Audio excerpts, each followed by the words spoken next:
अस्सलाम वालेकुम। आज मैं बात करूंगा ग्लाइसीमिक इंडेक्स पे। आपकी अंडरस्टैंडिंग के लिए हम अक्सर ये बात कर रहे होते हैं कि ग्लाइसीमिक इंडेक्स इस चीज़ का इतना है और आपने इतने ग्लाइसीमिक इंडेक्स वाली ग़िज़ाएँ इस्तेमाल करनी है। तो इसको अंडरस्टैंड करने के लिए, इसको समझने के लिए ग्लाइसीमिक इंडेक्स होता क्या है। सबसे पहले किसी भी फूड के अंदर, किसी भी ग़िज़ा के अंदर उसकी सलाहियत को कहते हैं जितना वो दौरान खून में या ब्लड सर्कुलेशन में ग्लूकोज़ के लेवल को बढ़ा सकता है, और जितना जल्दी बढ़ाएगा और जितना ज़्यादा बढ़ाएगा उस फूड का हम कहेंगे कि इसका ग्लाइसीमिक इंडेक्स ज़्यादा है। इसको स्टैंडर्ड हम ग्लूकोज का लेते हैं और इसको स्कोर 100 देते हैं, मतलब ग्लूकोज का 100 ग्लाइसीमिक इंडेक्स है। अब बाकी फूड्स का हम उसी तरह से उसको कंपेयर करते जाते हैं। ग्लाइसीमिक इंडेक्स तीन तरह से हम उसको कैटेगराइज कर सकते हैं। एक low glycemic index, middle glycemic index या मीडियोकर ग्लाइसीमिक इंडेक्स, और तीसरा हाई ग्लाइसीमिक इंडेक्स या ज़्यादा ग्लाइसीमिक इंडेक्स। अब लो ग्लाइसीमिक इंडेक्स क्या होता है? अगर 55 या उससे कम है तो इसको हम या 55 या 55 अगर है किसी भी फूड का तो इसको हम कहेंगे ये लो ग्लाइसीमिक इंडेक्स है। 55 से इसी तरह से हम अगर लेंगे उसको 60-70 तक तो उसको हम कहेंगे इसका दरमियाना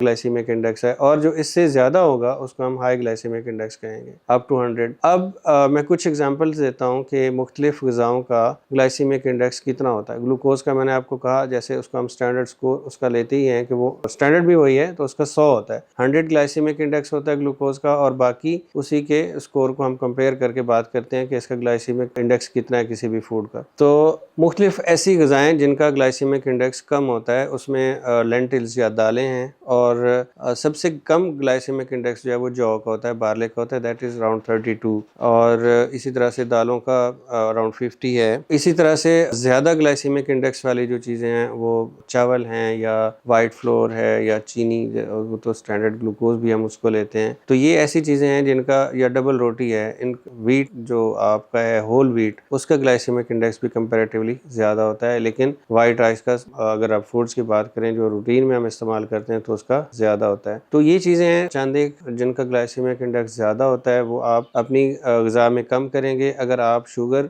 या प्री डायबिटिक हैं या इंसुलिन रेजिस्टेंस का शिकार हैं तो आप ऐसी ग़िज़ाओं का इस्तेमाल, ऐसी ग़िज़ाओं का इंतखाब करेंगे जिनका ग्लाइसीमिक इंडेक्स लो होता है, ठीक है, और ऐसी ग़िज़ाओं से परहेज़ करेंगे जिनका ग्लाइसीमिक इंडेक्स हाई होता है। तो ये आपको हेल्प करेगा। आपने डिसाइड करना है कि आपकी प्लेट में कौन सी चीज़ कितनी मिकदार में है और उसका ग्लाइसीमिक इंडेक्स कितना है। आपकी जो फूड है, आपकी जो डाइट है वो बैलेंस होना चाहिए। उसमें लो ग्लाइसीमिक इंडेक्स आप ग़िज़ाओं का इस्तेमाल करें अगर आप इंसुलिन रेजिस्टेंस या डायबिटीज़ का शिकार हैं। इसी तरह से ऐसी ग़िज़ाएँ का इस्तेमाल करें जो कम फैट्स वाली हों, ठीक है, और ज़्यादा प्रोटीन एनरिच्ड हों। कार्बोहाइड्रेट्स का इस्तेमाल कम करें। कार्बोहाइड्रेट्स का आप आसान अल्फाज में कह लें कि उनका जो जितने ज़्यादा कार्बोहाइड्रेट्स होंगे उतना ज़्यादा ग्लाइसीमिक इंडेक्स होगा। तो आज के लिए इतना ही। अपना ख्याल रखिए। बहुत शुक्रिया। अल्लाह हाफ़िज़।